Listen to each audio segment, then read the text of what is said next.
Alright guys, so if you're watching this video, it's because I actually decided to put it up. Like I said, for the purpose of the channel, I try to hit on anything.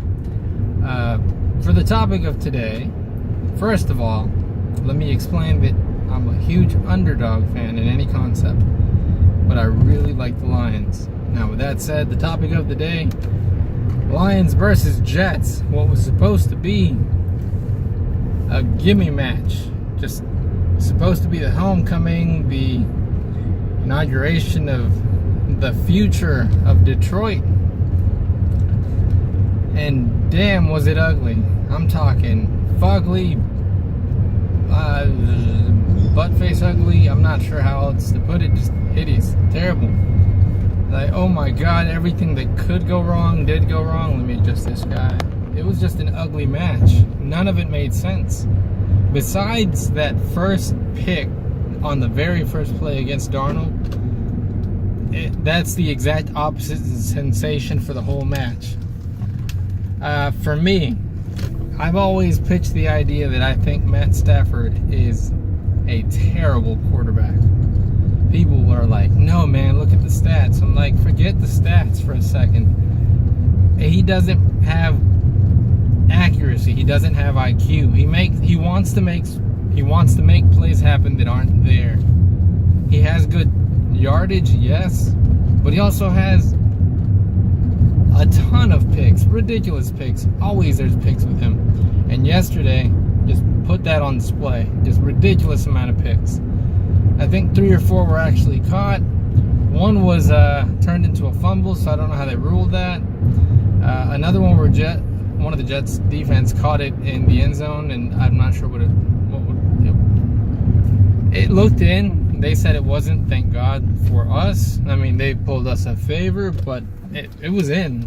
I mean, people can deny it, but the guy had his both feet in. So, and then a ton of other ones that they dropped. So, look, he has a ton of yards. He may lead in yards. For you fantasy football aficionados, that's great.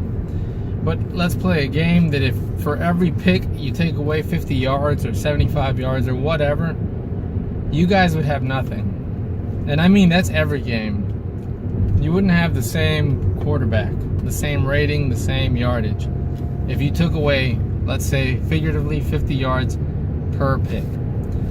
Alright. So I think he's just a terrible quarterback. I would rather have someone with a weaker arm and consistency.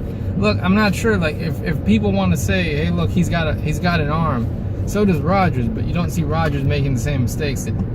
Okay, but maybe Rodgers is made of glass. He's super fragile. Okay, but even with one leg, he still plays better than Stafford as a whole. So, he's okay. I don't think you can build around okay. On to my number 2 culprit, Jim Bob Cooter. I'm not sure why he was ever promoted to offensive coordinator. They wanted to call him some sort of offensive-minded guru. They said he's great with quarterbacks. I'm not sure how Stafford makes top 10. I'm not sure how he was given that huge contract. I mean, just they could have gone with anybody. If you want a huge arm, there's a ton of kids in college that have a powerful arm and about the same amount of accuracy. Are they going to be terrible? Probably, but you're going to pay them a lot less than you're paying Stafford.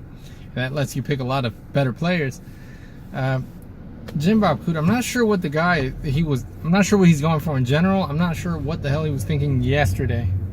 None of it made sense. Not the rushing, not the passing.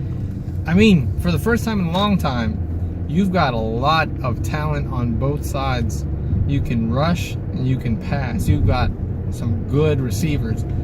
You've got some good running backs. They want to blame the offensive line. I see it, but indirectly. A lot of people came from a lot of different teams, and people aren't remembering that. A lot of these players have been tested elsewhere. You want to tell me that Golden Tate's awful? What? He's not maybe the greatest per se, but he can get you some decent numbers. Jones, same story. Like, you've got players that they couldn't get Blunt to work. How can you not get that guy to work? The guy's got 2 rings for a reason. You couldn't get Blunt to work. I mean, it's just ridiculous.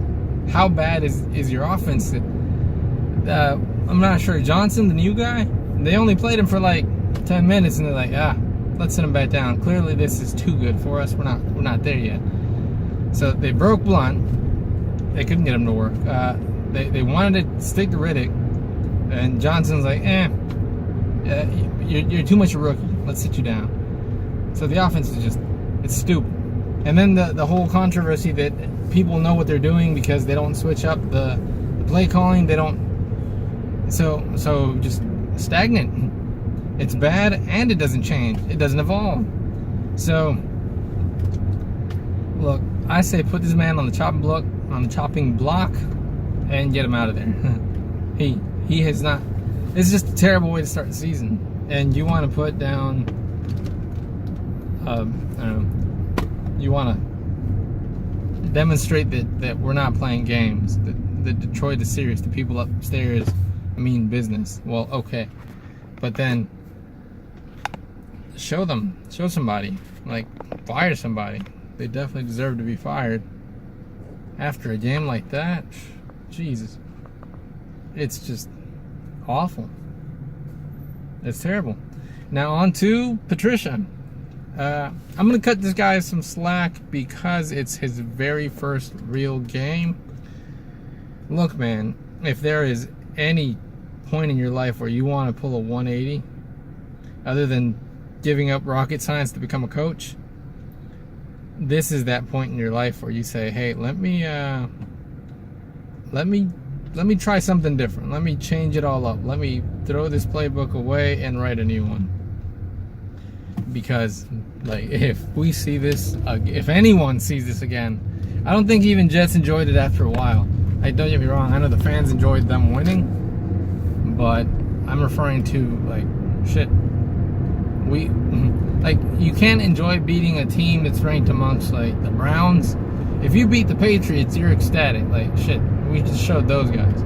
If you beat the Browns, you're like, well, we'll take a win. You look like those guys, but worse. Like, ridiculous. Like, most embarrassing point in your lives, in your careers, in your whatever, the span of what is the Detroit Lions, when it was confirmed to be the first, I think it was the first team to go 0-16, and I think this ranks pretty high up there. It's just that bad. So for Patricia, you're supposed to be this defensive-minded coach. We didn't see any defense, man. We didn't see any defense in any way. Besides that first play, that first pick, it went nowhere. And look, like I said, I'm going to cut the guy some slack because it's that very first game. Whatever coaching jitters you had, now's the time to throw them out the window and forget about them. Like, nothing happened. Don't even worry. You messed up.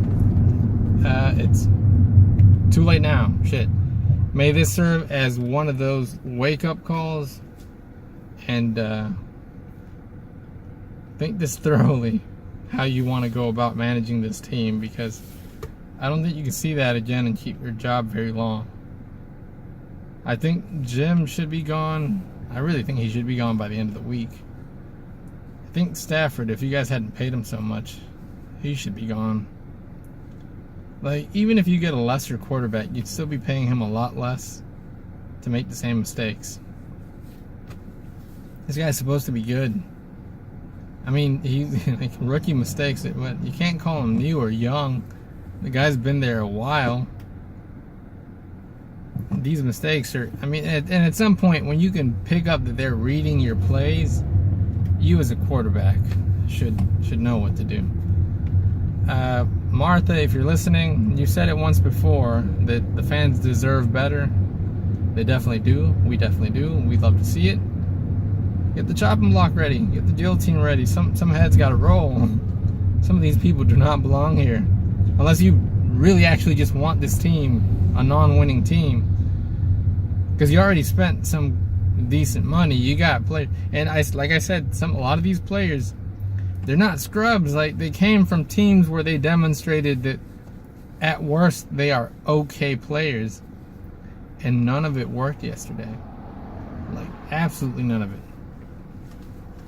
So, my recap of the game. It was ugly on offense. It was ugly on defense. It was like special teams. It was ugly. The fans, I'm surprised nobody was burning jerseys yet. Like back in Houston a couple of years ago. If this keeps happening, any minute now, lighters and kerosene ready, and hey, with any luck, we might be looking at a different quarterback. I mean, who else could you get? How much worse could it get? This is a top 10, top 5, or so they say, and he played like that. It was awful.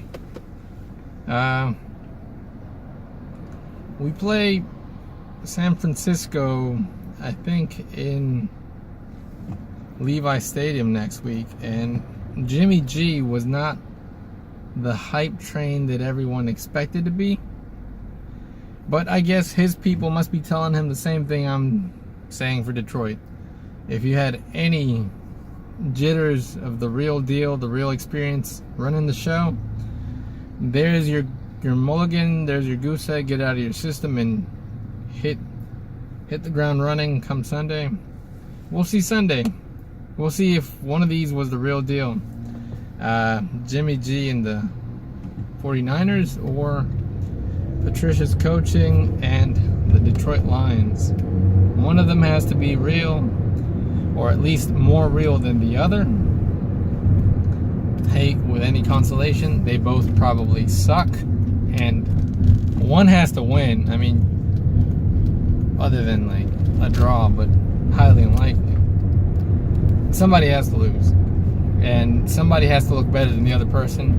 I wish, and I kind of hope, and at this point it doesn't matter who, somebody please look good. Look, I'm a realist. I'm a fan, but I'm a realist. If I don't see it, I don't see it. I'm not going to cover up for Lions' mistakes. They ask me, like, what do you see? I see a bunch of shit. But hey, if you can make a chicken salad, then go ahead and shovel it up, because there's a lot of chicken shit to go around. So come on, Lions, wake the hell up, everybody. If not, well, shit, 49ers, congrats. Build some momentum. We'll trade you your quarterback if you're up for that. Just saying. Regardless, guys, I don't know if I'm going to do sports all too often, but if it's this bad and it's fun to talk about, I'm up for it. Thanks for watching.